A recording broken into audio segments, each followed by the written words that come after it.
just about to cross the Sanibel Causeway. There's quite a lineup of traffic due to the construction, and so I advise everybody coming to leave yourself lots of time. Looks like they're doing some major renovations here to the causeway, which was severely compromised when Hurricane Ian hit here on September 28th, 2022, and here we are like 14 months later. So we're just about to go on Sanibel Island, and we'll see hopefully a lot of positive changes since my last visit here 7 months ago. One good thing I discovered just as I come on the island is that their Chamber of Commerce Visitor Information Center is now open.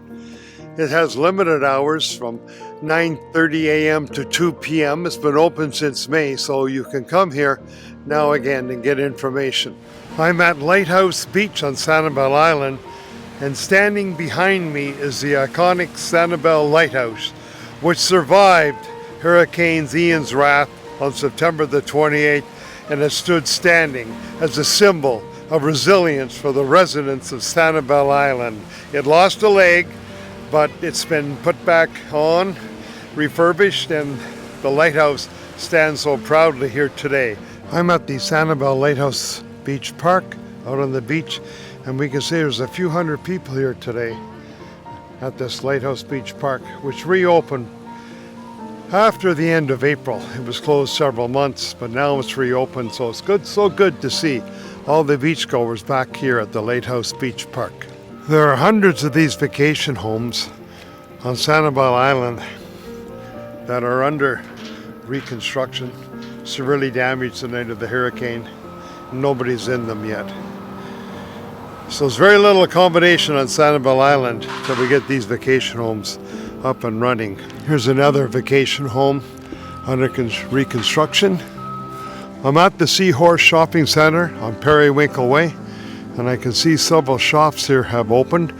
Nothing was open 7 months ago when I was here, so it's good to see the commerce returning to Sanibel Island. Good to see some people in their homes. Still many. See workers inside, and I see dumpsters outside, so we know the work is still going on. A lot of landscaping companies are here on Sanibel, restoring the landscaping as well as the homes. You can see this house has been completely gutted. Drywall, windows, floors, everything is out as it undergoes its reconstruction. I'm in front of Grandma Dot's restaurant, which is being restored. It's been closed since the hurricane, and it should be open, I understand, from one of the workers in a couple of weeks. So that'll be good news for the visitors to Sanibel Island to come to Grandma Dot's restaurant. Here's another home on Winkle Way under reconstruction. They have scaffolding set up, redoing siding and windows. Looks like they've already worked on the one next door. So it's good to see all these homes being restored. More examples of the electric company here, restoring the power grid on Sanibel. Good to see the bikers out on the trails today on Sanibel. They're all been reopened for several months now. One thing I noticed since the last visit is a lot of the forests are now turning green. You can still look at the devastation just inside, but I'm seeing more greenery and less brown compared to what I saw 7 months ago. So.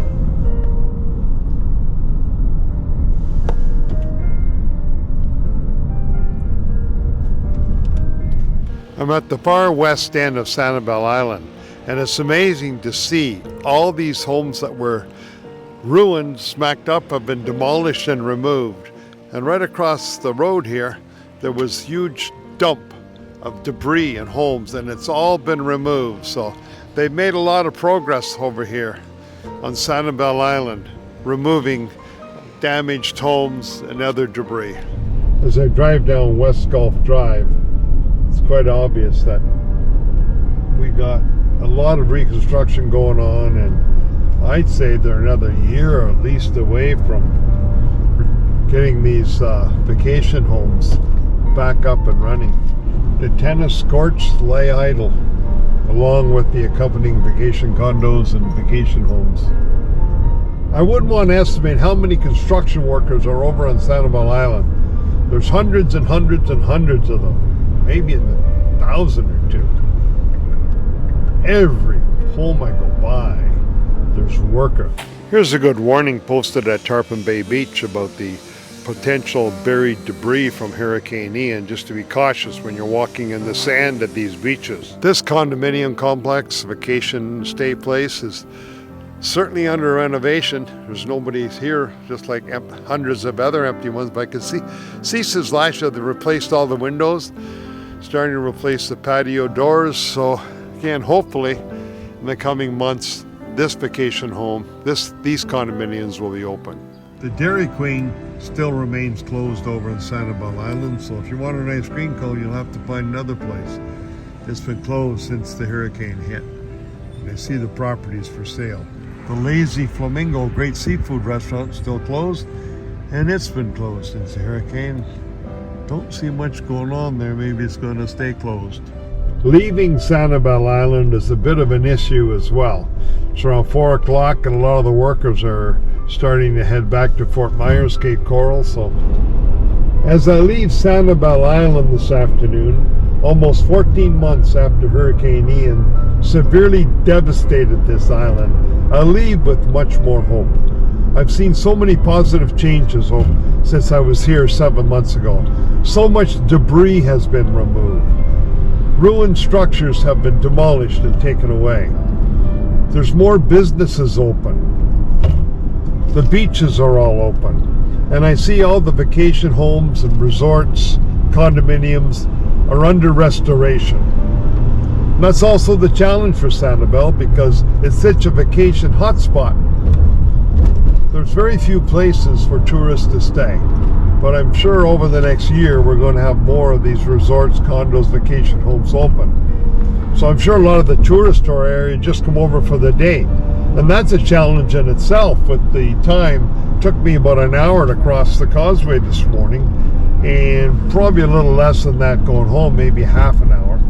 But that's part of the challenge. But anyway, I admire the resilience of the residents of Sanibel Island, and also very thankful to all the work crews, the construction workers, hundreds and hundreds of them that are here restoring the island.